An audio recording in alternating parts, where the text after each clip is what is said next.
Hello, everyone, and welcome back to another episode of the Beneath the Red Star podcast, a Russian history podcast for normal people. As always, I am your host, Kyle. Today, we are going to be talking about something that I'm almost certain that you are all at least somewhat aware of, but that I'm not entirely sure how much you actually know about. It's something that not many people think a whole lot about, and I think it is something that a lot of people don't exactly want to think about. But it is something that has had an incredibly outsized impact, even if not entirely understood by a lot of people, on the world based on what it is. What I'm talking about here today is the AK-47. Yep, that's right, the gun. The AK-47 is one of the most important inventions of the past 100 years, and has been a major part of the political and geopolitical machinations of the Soviet Union, the Russian Federation, and an incalculable number of militaries, police forces, terrorist groups, criminal organizations, rebels, and just about anyone else who might need a rifle for some reason or another.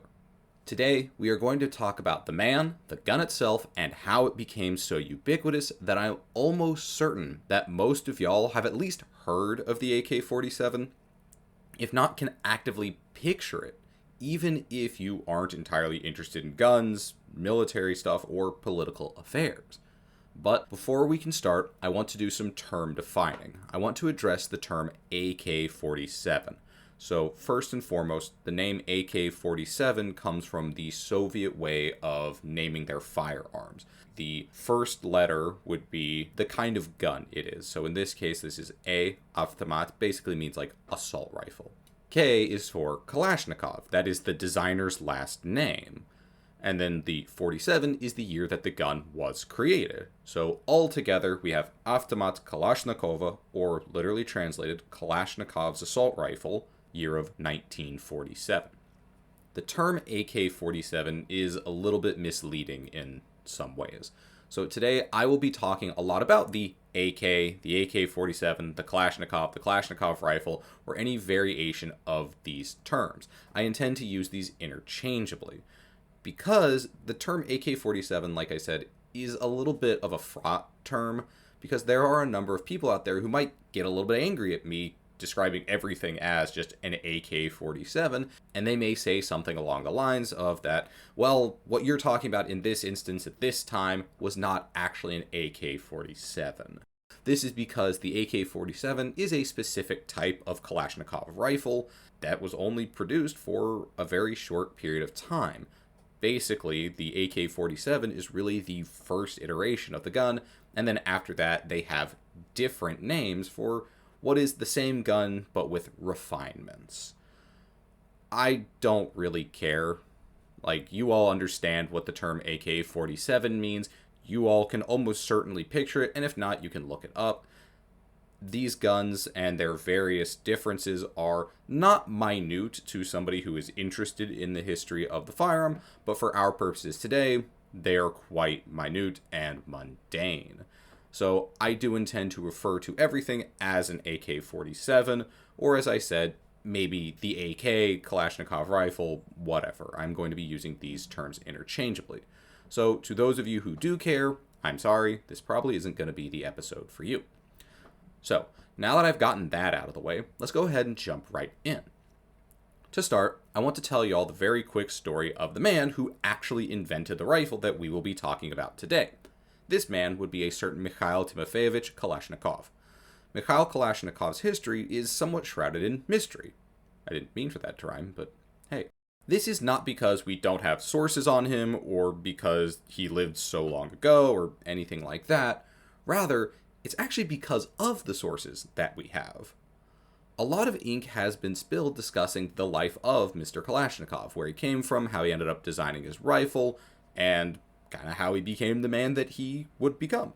At the end of the day, most of this kind of history can really be only chalked up as legend. We don't really know what the truth is because a lot of the information we have about the man comes from Soviet government sources, and the Soviet government really, really, really liked Mikhail Kalashnikov. And when the Soviet government likes you, you're not going to exactly get the most truthful representation. They're not exactly going to be very forthcoming with any of your flaws, and they're really willing to trump you up and really make you kind of exceptional. Basically, they're not writing biographies, they're writing hagiographies.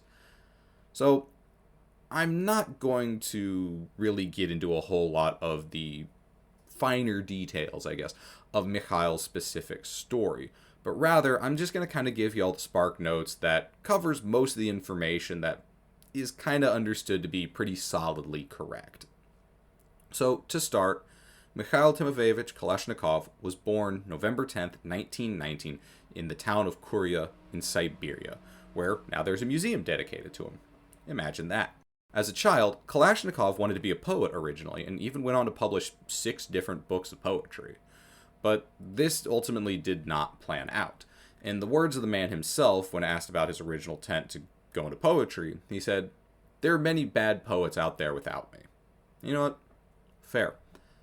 In 1938, he was drafted into the Red Army, where he served as a tank driver and mechanic.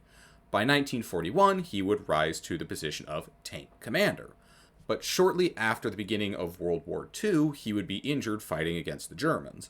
Supposedly, again, this is kind of as the story goes, while he was recuperating from his injuries, Kalashnikov overheard other injured soldiers complaining about their weapons and how the Germans had just so much better ones than them. So, Kalashnikov, who was a self-taught tinkerer and who had tried his hands before at making farming implements, said, "Nah, what else am I gonna do?" and drew up plans for a better gun for these Red Army soldiers. He would ultimately submit this design to his superiors. No one seemingly really asked him to do this, so this didn't really go anywhere. But the designs were looked over, and the folks who saw them, they were really impressed with what they saw. So, Kalashnikov was ultimately reassigned from the front to the Arms Artillery Directorate when he recovered in 1942. He would then spend the rest of the war working on arms development. Finally, Kalashnikov would get his big break in 1946, right after the war, when the Soviet Union was holding trials for new infantry weapons. Kalashnikov would submit his design, and ultimately he would win the contest. From here, in 1946, 1947-ish, until the end of his life, Kalashnikov, and later his company, the Kalashnikov Group, would design a number of weapons for the Soviet Union and later the Russian Federation. At the age of 94, Mikhail Kalashnikov died at the rank of lieutenant general in 2013. As of today, his company is still going and produces firearms for an insane number of countries and also for the civilian market as well. The gun that he would first invent, the AK-47, was the one that really put him on the map. To best understand the importance of this weapon, we first need to understand the kinds of guns that the Soviet Union and the world at that time were using, and why the Soviet Union in particular, but really everyone, was so interested in coming up with something new. So the standard guns that the individual soldier of World War II would most likely be carrying could most easily be put into one of 3 categories. 1. Rifles. 2. Submachine guns, or as I will refer to them, SMGs. And 3. Machine guns. Most rifles at the time tended to be what is known as bolt action. So imagine the bolt on a gate or on a door. You would have to open the action of the gun in the same movement before every shot. Basically, think about, again, that bolt on a door. So you'd have to move the action of the gun up, back, forward, and down. You would have to make that movement every single time before you could shoot. These guns were slow, and they carried almost always between 5 and 10 shots before needing to be reloaded. SMGs, then and now, use the same kind of bullets that a pistol does. They are not very powerful, and they are not particularly useful at any range. And they're generally not super accurate either, but they are very quick to shoot. The Soviet Union made very large use of these kinds of guns in World War II. And lastly, you have machine guns. Machine guns, they use the same bullets as the rifles, but they can shoot a lot faster. So rifles, we'll get into this a little bit later, but they're much better at shooting long-range targets. Machine guns, well, they have that same long-range bullet, but they can shoot faster like your SMGs. They can't shoot as fast as an SMG generally, but certainly a hell of a lot faster than your rifles. The main issue of these machine guns is that they're heavy. Depending on the country that was fielding them and the kinds of machine guns that they were using, it was not uncommon to have crews that would field these things, and these crews could be up to 5 people or more, depending on just how big it is, what the equipment that goes with it, all of that. Each of these guns had their own pros and cons, and they were all pretty specialized to benefit from these pros, and the other guns would basically be subbed in to cover the cons. So this means that a bunch of soldiers in World War II would likely have a number of different guns that they were using. This creates some problems, the biggest of which is a logistical problem. When you have different guns that use different bullets, then you can't share. So your machine gun and your rifle, they both use the same bullet, so if you have those bullets, they can share. But if you have no bullets for your SMGs, well, then you're out of luck. And without that SMG, those limitations of the rifle and the machine gun, well, they start to shine through more severely. So it was very important to have very good, strong supply lines and competent logisticians who could make sure that everyone had the right ammunition and in a good amount. The next problem was that replacement parts, well, those don't interchange with anything. Unlike your ammunition, there's no crossover here. If your SMG breaks and all you have are parts for your rifle, then you, my friend, have just found a very heavy paperweight. And lastly, since you're relying on 3 different types of guns to try and cover every possible facet of the war zone, you could very easily and very quickly end up with the wrong tool for the job. This was something that happened big time to pretty much every army that fought in World War II. Again, let's think back to when Kalashnikov was in the hospital. This is what a lot of those soldiers were complaining about. The Germans have more guns, they have better guns, they can fight this war better than us. And so Kalashnikov, he's thinking about this. How am I going to create a better gun to better serve these soldiers? And it's not just Kalashnikov who's thinking about this. The Soviet government is thinking about this as well. A good example of this is the standard rifle that the Soviet soldiers were issued with at the beginning of the war. They would be changed a couple different times throughout the war to make them better for fighting the war that they found themselves in. Mostly what I'm talking about here has to do with the distances at which soldiers would actually fight each other. Most armies were prepared to fight at longer distances, and they were kind of surprised when that was not in case the reality. The fighting turned out to actually be much more close range than what they were prepared for. So as I was saying, the Soviets, they made modifications to their rifles.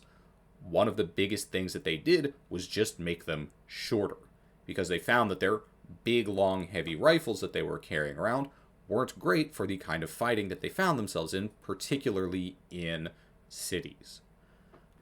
This was a problem when the average soldier was equipped with that big long rifle that needed to be cocked every time and could only fire 5 shots, but you have enemies that are quite a bit closer, and so you want to shoot faster and don't necessarily need that really big heavy bullet that's super powerful at distance. Now, you might be thinking, well, hey, you said that SMGs can shoot fast, and so do machine guns, so that should kind of make up for that enemy being close, slow gun problem. Well, you're right. That is a good point. And as I stated earlier, the Soviet Union, they looked at submachine guns, and they said, hell yeah. They issued lots of SMGs to try and make up for those issues. As I said, their rifles were too long, and they were too slow, so they said, well, how about a bunch of SMGs? And they issued a lot of these SMGs to try and overwhelm their enemies, basically just in a hail of bullets at very short range. But they learned something very quickly. You have to get really close to the enemy to really make good use of those SMGs. And getting close to your enemy is really dangerous. Because while the ranges for fighting are close, or at least certainly closer than what the Soviet military planners had conceived of before the war, they're not like actually standing right in front of each other kind of close. The ranges for combat at that time tended to be more in the shooting at someone in the 50 to 200 yards away kind of close. And you might be thinking, hey, that's not really that close. And now I think you're starting to get it. This was closer than what military planners were really ready for, and it was a lot closer than what the rifles really excelled at. But also, particularly beyond that kind of 50, 100 yards, this was farther away than what the SMGs could reliably hit, and when they did hit, have a good effect on the target. As for machine guns, they're a little bit more different, because, like I said before, they do shoot faster than the rifles, but they're just heavy. Ultimately, they work just fine. They worked well enough that they worked well at these longer ranges, and their faster rate of fire was very useful at close range. But the problem was, well, if they start at, that 200 yards and you have to move to 50 yards, you got to move that thing. And you got to have like 5 people who are moving it to and from. So when the fighting is that close, particularly if you're moving, you got to move all that stuff around. And if anything happens to any one of those people, well, that machine gun could be taken out of the fight.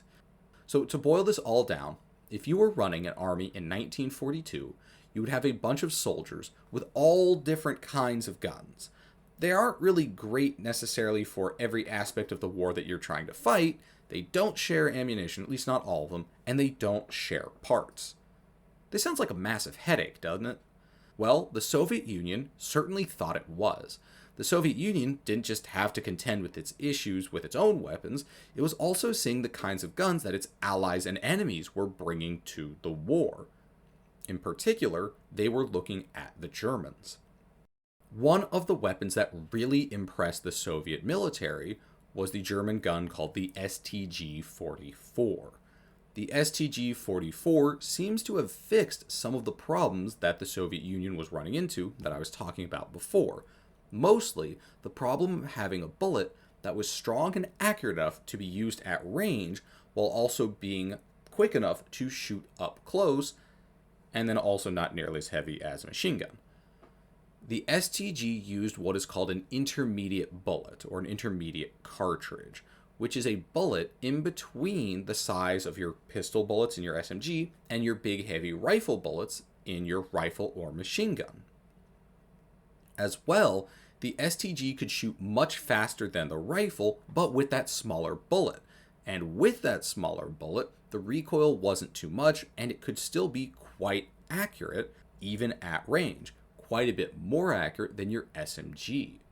And as I said before, it still weighed quite a bit less than a machine gun, and it only required one person to use.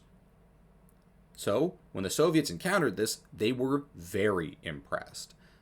And so they got to work in 1943 to come up with a gun that would make the best of all of these attributes that the STG and its new intermediate bullet had to offer. Before they could start working on the gun itself, they first had to develop the bullet, which they tested multiple times throughout the war. They actually tested as many as 314 different kinds of bullets before settling on the one that they wanted to use. Once they had figured out what bullet they wanted to figure out a way to streamline everything. So their plan came down to basically the idea that, well, we have this bullet, and in theory, it's supposed to be good at everything. It's supposed to be more controllable than a rifle, it's supposed to be more powerful than an SMG, and it's supposed to be less heavy, at least once the gun is built, than a machine gun. So in theory, it can do everything. So their thought was, well, let's build those kinds of guns, a rifle, an SMG, and a machine gun that all use this new kind of bullet. Well, things didn't exactly end up quite the way that they wanted. As it turns out, there is still some use in having specialized tools for specialized jobs. But in all of this, our good buddy Kalashnikov put in his design right after the war ended. In 1946, he submitted the design for what would ultimately be the AK-47. In 1947, the gun was accepted by the Soviet government as the new SMG in their new family of guns that they wanted to roll out. But remember, I said that the whole plan to have an SMG, a rifle, and a machine gun that all use the same bullet, well, that didn't really work out. As it turns out, the bullet wasn't strong enough for the machine gun, but the AK-47 was a perfect fit for the rifle and the SMG. Basically, what it kind of came down to was The AK-47 did everything that their rifle did, so why have two? And the bullet that they had adopted, well, their machine guns still needed to be able to reach out farther than what this bullet allowed them to. So, in the end, they basically just said, okay, we'll scrap the machine gun and we'll come back to that later, and we'll just scrap the rifle and the AK-47 will fill that role. This whole process of deliberating on what they were going to do took about 10 years. So by the time of 1956, 1957, the Red Army was basically issuing the AK-47 as the standard issue firearm that almost every soldier was going to be receiving, training on, and then ultimately using. Now that most soldiers were equipped with this new intermediate cartridge, and most of them were armed with the same weapon itself, this cut down a ton on a lot of those issues that we were talking about from before. Now almost everyone could interchange ammunition and parts. As well, the gun was accurate and powerful enough to be used at range, but also controllable and fast shooting enough for use at close range. The Soviets, they'd figured it out. This was a huge step forward for the Red Army and was one that the rest of the world was not yet making. At this point, some countries out there were still using their old guns from World War II, while others were trying to come up with new guns and new bullets to solve the same issues, but they weren't really there yet. Some of these countries wouldn't get there until decades later. This put the Soviets in a very advantageous position as the Cold War started to get a lot more exciting into the 1960s, which is where the United States would encounter the AK-47 for the very first time. American soldiers in Vietnam were finding the AK-47 in the hands of Vietnamese soldiers in the NVA and with Viet Cong guerrillas. And the Americans, they were impressed with the gun, and many soldiers reported preferring it to their M14 and M16 rifles. Now, to be fair, in many ways the AK-47 is just simply better than the M14. But the M16, well, that was a new gun. And it had a lot of issues that would later be worked out. But that is neither here nor there for right now. The AK was given in huge numbers both by the USSR and by China, who was producing these under license from the USSR, to Vietnam. And the Soviets, with their AK, well, they really seem to have solved the issues that were plaguing the Red Army and pretty much everyone else all throughout World War II. The United States, NATO, and pretty much everyone else in the world would take notice of the success of these rifles in the war in Vietnam. Those M16 rifles that I had just mentioned, they were America's attempt at an intermediate cartridge rifle. And while they weren't working perfectly yet, they would be refined, and they would eventually become the U.S. Standard Service Rifle, and a derivative of them is still the Standard Service Rifle as of today, though the U.S. Army is trying to change that. That being said, the rifle they're replacing it with in many ways is clearly inspired by the M16. But anyhow, eventually the US would come around to the idea of a standard issue intermediate cartridge, and this would be the M16. And sooner or later, pretty much the rest of the world would figure this out as well. Everyone would, at some point or another, realize, damn, that standard issue intermediate cartridge, that's the way to go. So, by the time that the rest of the world was coming around to this, we're talking about the 1960s at the earliest, the USSR, well, they'd cracked that code a long time ago. The USSR, remember, was issuing these standard in the mid to late 1950s. But it's important to note that the AK wasn't perfect, as nothing ever is. And over its almost 80-year lifetime, the AK has undergone a number of changes, upgrades, improvements, and modifications, especially as the rifle has been sold or given to so many different groups, countries, you name it. The AK has proven to be such an effective gun that it is still being used to this day. If you look at news footage from Ukraine, the Middle East, or Africa, you'll see the AK, in some version or another, being used oftentimes on multiple sides of these conflicts. But why? How did this happen? This is a question that actually has had quite a bit written about it, and this is something that to me was kind of interesting. I expected to find a lot more just kind of folks on the internet, gun magazine type people talking about the AK-47. But actually, this is a question that has been broached by the likes of the BBC, Time, and the New York Times.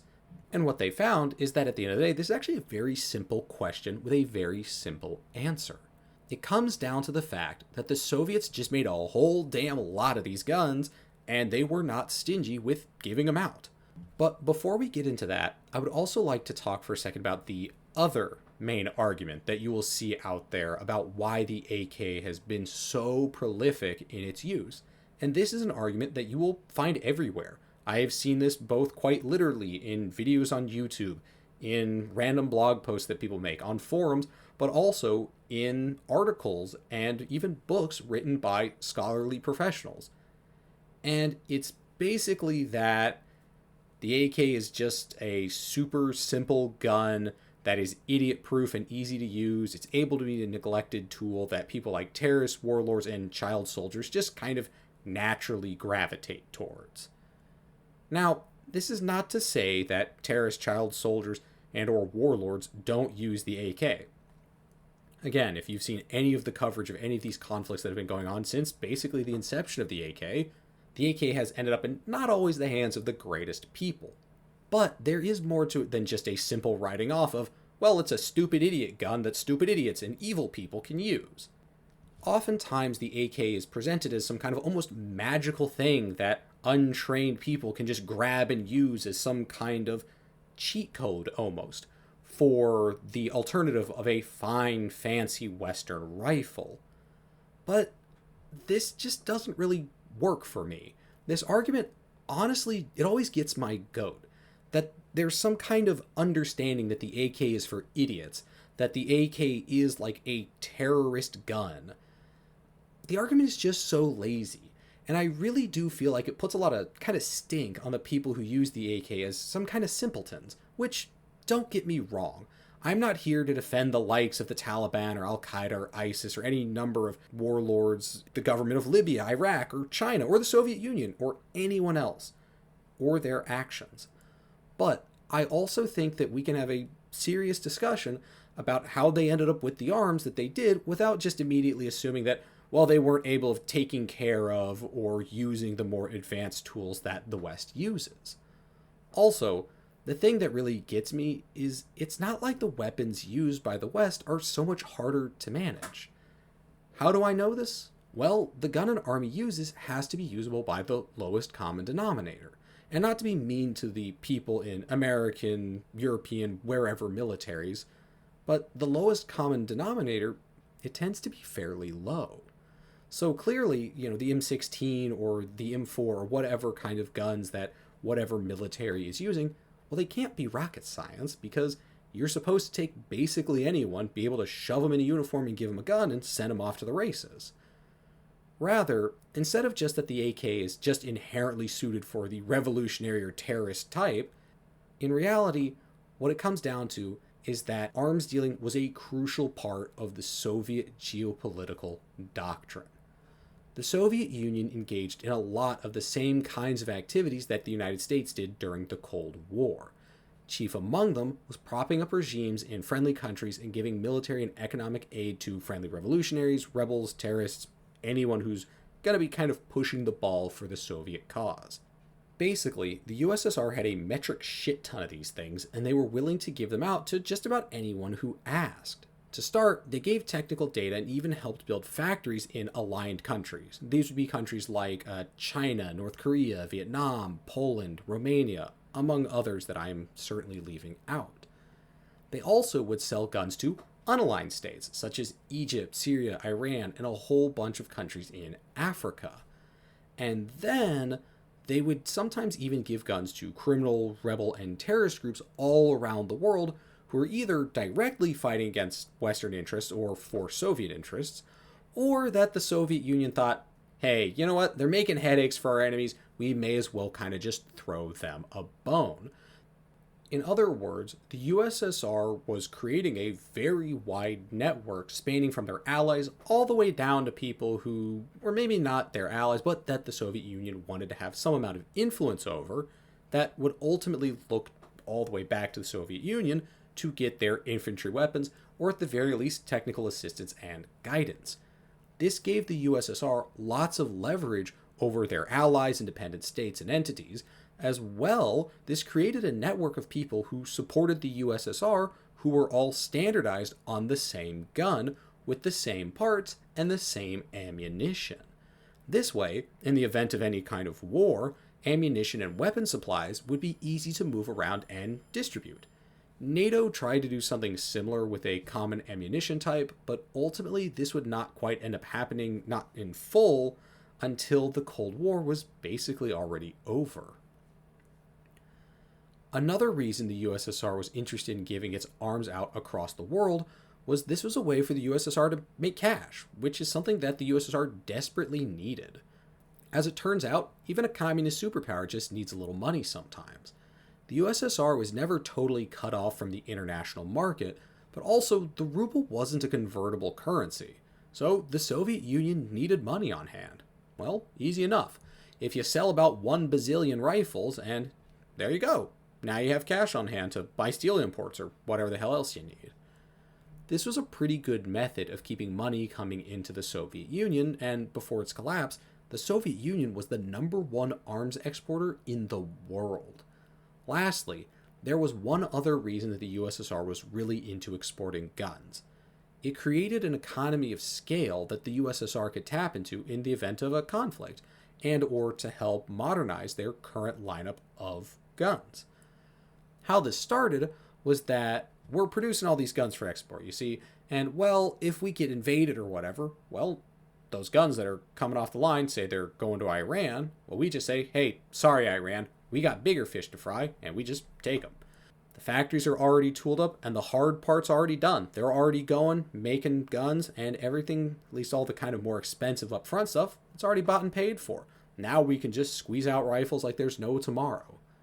And then on the point of modernization, if we have a bunch of these rifles that are being produced anyways, well, there's no risk in trying something else. Even if we make a real stinker, well, who cares? We can just do whatever kind of wild, crazy stuff we want, and we'll always have the tried and true coming out of the assembly line right over there.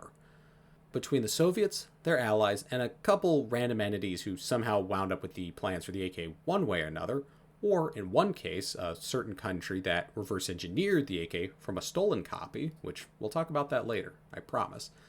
As of news time, around 100 million of these rifles have been produced. Though that number is actually very debatable. It's entirely likely that the true number is entirely unknowable and is very likely much higher than that 100 million figure. A lot of this depends on what you consider to be an AK, as there are many different guns that are based on the same original design or that take inspiration from it. A lot of this, as I said earlier, has to do with these different countries and what they want out of their guns. So some of them are just kind of, hey, we've seen what an AK can do, we like this and that, we've taken maybe some of these central key parts from it. Well, is that an AK? Don't know. And then on the other hand, some countries have been using the AK for decades at this point, and have kind of Shipathesiused it, They've added a little bit here and a little bit there, and, well, now all of a sudden, it doesn't look so much like it used to. Does that count as an AK? Don't know. But anyhow, there are over 100 million of these damn things, and they are used as the standard issue rifle for over 100 countries. And this is why I say that the AK was one of the most important things to really ever happen in the 20th century. It was not only a gun that took part in just about every conflict after its creation, it was also something that the Soviets used to facilitate these conflicts, to fight the Cold War, and to shift the very way that war was fought altogether, as well as a very central part of Soviet military, geopolitical, and economic plans for the entire second half of the 20th century. Hell, to this day, the AK is still having a huge impact on the current geopolitical landscape, and the Kalashnikov group itself is still cranking these things out for anyone with a solvent checking account. This, of course, includes the current Russian government. So, as we wrap up here for today, I really hope that you're starting to understand just a little bit as to why I think that the AK is just so important. Sooner or later, I do want to talk about the specifics of how the USSR and Russia have used the AK and their general arms dealing as central parts of their foreign policies. But that is going to have to be a different topic for a different day. For today, thank you all so much for tuning in. I really appreciate it. I hope you have enjoyed today's episode, and I hope that you learned something here today. If you did enjoy the episode, or even if you didn't, please do not hesitate to leave me a comment or review, as your feedback helps me to make the show better, and it helps to drive the show. Thank you all again for listening. I hope that you're having a wonderful day, and I'll catch you for the next one. Bye-bye.